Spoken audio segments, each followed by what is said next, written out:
So April 23rd, 2011, I decided I wanted to stay here in the planet. And I made a decision. I was looking at these because I'll do this.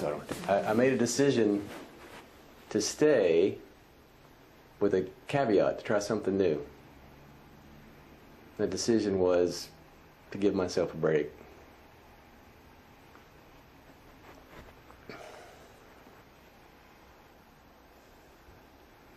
To just stop trying to change myself.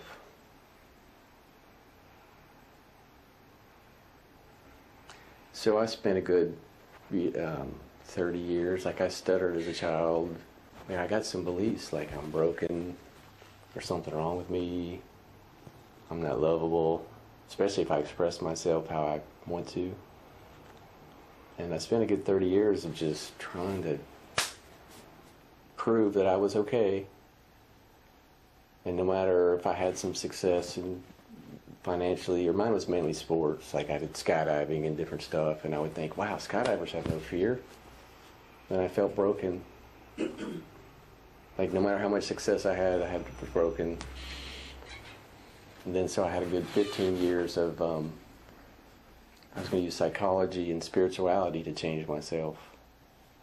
And so like I've been to India a few times, and Korea and different places. I got up at 6 a.m. with facilitators doing really cool stuff.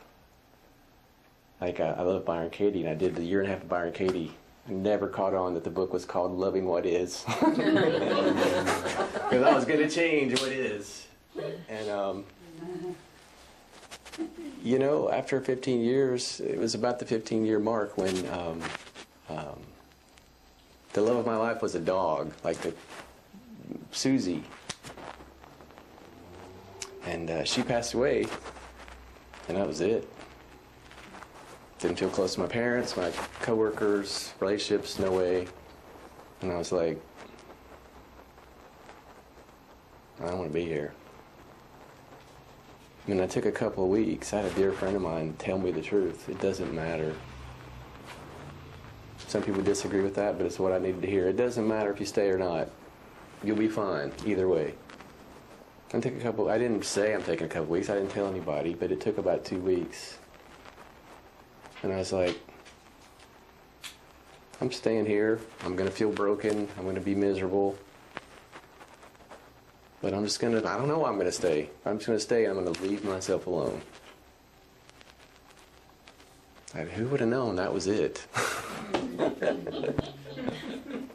If I just leave myself alone, I'm in pretty good shape. And what happened next was the most surprising. I didn't realize it was like the trick of I'm broken. I think I'm broken, so I act like I'm broken, and I see it in everybody's eyes. And then that starts storing all this emotion. So my mind naturally would think negative because it had all this stuck sadness and fear and some anger. But a couple of weeks after I made that decision to just leave myself alone, I was in a motel room. And it's like I went through the McDonald's drive-thru. I was like, I've been stuffing all my emotion for 46 years. I'd like to feel it. And I'm in a hurry. So it was like 4 to 6 hours of uncontrollable screams and crying. And a friend that was with me knew what was going on. He just told me to breathe.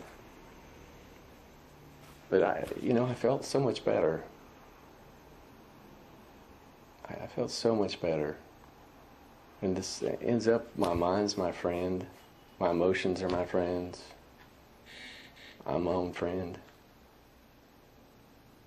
Like, who would have guessed that it was me all along torturing myself, understandably, that caused all that separation and anxiety. And now, honestly, up until May 14th, 2011, I couldn't talk to people without medication. Like, I couldn't talk to people. Like, I couldn't, I mean, whatever, no matter how much I psyched myself up, I just couldn't do it. I'd stare at the floor and shake. So I felt kind of trapped. The motivation was there to change, but